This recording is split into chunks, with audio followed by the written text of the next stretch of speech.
নমস্কার দর্শকবৃন্দ, আমাদের নাটক শুরু হতে একটু দেরি হবে। পর্দা ওঠার আগে আপনাদের দু একটা কথা বলে নিতে চাই। আজ আপনাদের সামনে এখানে এসে দাঁড়ানোর কথা ছিল এই নাটকের নাট্যকার নায়ক শ্যামলেন্দু, কিন্তু সে আসতে পারছে না। মানে তার পক্ষে আসা সম্ভব নয়, কোনো মতেই না। আপনারা ধৈর্য হারাবেন না, আমরা আপনাদের বুঝিয়ে বলছি কেন কেন শ্যামলেন্দুর আসা সম্ভব নয়। আসলে আজকের নাটকটা শ্যামলেন্দুর নিজেকে নিয়ে। ওর স্বাধীনতার সমান বয়সী জীবন, কলোনির অন্ধকার ঘর, কোনো রকমে কলেজের বেড়া ডিঙোনো আর চাকরি না পাওয়া টানা লম্বা গ্রীষ্মের দুপুর, শীতের কুকনোনো রাত, শুকনো খসখসে ঠোঁটে চারমিনার ঝোলানো বসন্ত, আর মায়ের জড়তপ্ত কপালে হাত রাখা মহানাগরিক বর্ষা। তারপর ঝড় উঠল উত্তরে। শ্যামলেন্দু ভাবল, আমি তো ঝরা পাতা নই। নিজেকে সে ভাবত বুদ্ধিমান। ঝড়ের হাতছানিকে সযত্নে এড়িয়ে নিজের বুদ্ধিকে সে তারিফ জানালো মনে মনে। তারপর অনেক রং বদল, ঠিকানা বদলের খেলা দেখতে দেখতে বুদ্ধিমান স্থির শ্যামলেন্দু একদিন দেখল, কলোনির দেড়খানা ঘরে মাঝরাতে বিছানা উল্টে মায়ের লক্ষ্মীর আসন সরিয়ে তার ছোট ভাই তপুকে খুঁজে গেল পুলিশ।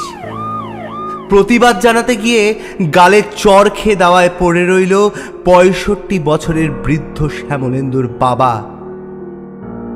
শ্যামলেন্দুর মনে পড়ল, দূর কুমিল্লা শহরের রাস্তায় একদিন ইংরেজ ম্যাজিস্ট্রেটের গাড়িতে বোমা ছুঁড়ে পালাতে গিয়ে আহত সহকর্মীকে তুলে এনেছিলেন তার বাবা। তপু আর ফেরেনি। সবটা ঠিক বোঝেনি শ্যামলেন্দু, ভিতর ভিতর কেমন যেন অস্থির হয়েছে।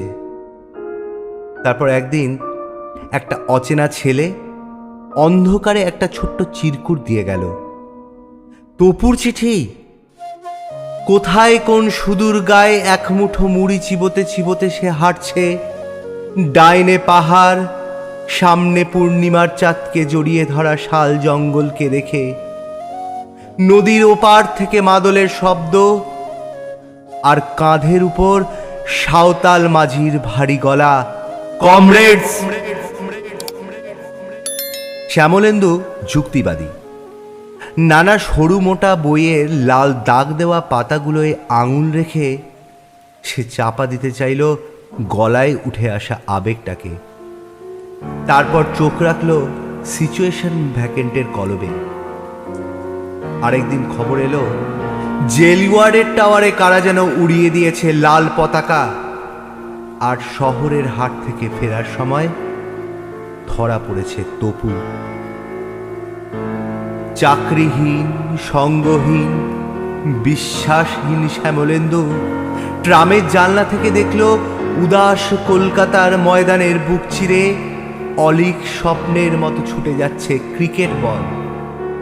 মনে পড়ল, স্কুল থেকে ফেরার পথে ২ পয়সার বেলুন উড়িয়ে একদিন দুই ভাই হেঁটে গিয়েছিল কলোনির শেষ মাথার রেললাইনের বাঁধে।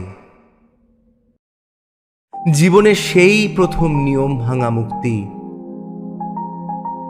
অন্ধকার গলি থেকে ঘরে হেঁটে এলো শ্যামলেন্দু।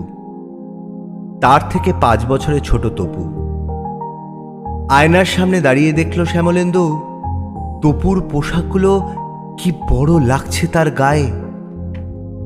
অনেকগুলো ঋতু পেরিয়ে গেল। কলেজ ম্যাগাজিনের পাতা থেকে মুখ বার করা কবিতা একদিন তাকে মনে করিয়ে দিল তার যেন কি করার ছিল।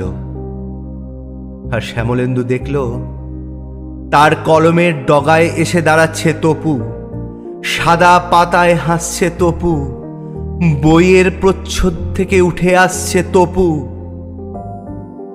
স্বাধীনতার সমান বয়সী শ্যামলেন্দু আরেকবার দাঁড়ালো আয়নার সামনে।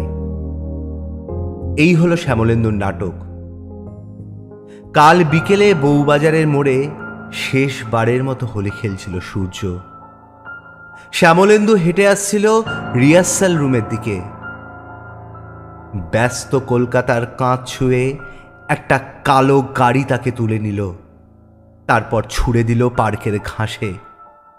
পিঠে দুটো ছেদা নিয়ে শ্যামলেন্দু পড়ে রইল লাশ হয়ে।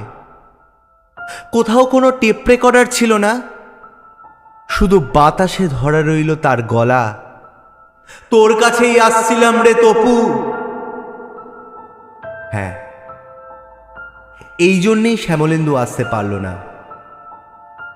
এইবার শুরু হচ্ছে নাটক, পর্দা উঠছে, আপনাদের সামনে এসে দাঁড়াচ্ছে শ্যামলেন্দু, নাকি আপনারাই?